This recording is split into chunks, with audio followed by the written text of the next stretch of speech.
Ndewonu, kedu ka unu mere? This is Igbo Daily.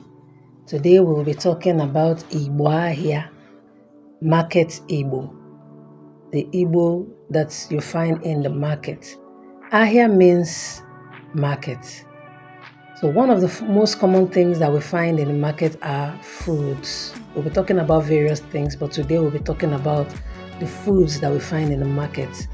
Foods are known as nri. Nri. For example, we find ji, which is known as yam.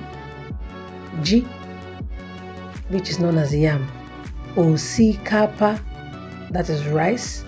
Osikapa, rice. Agwa, beans. Agwa, beans. Ji nwannu, potato.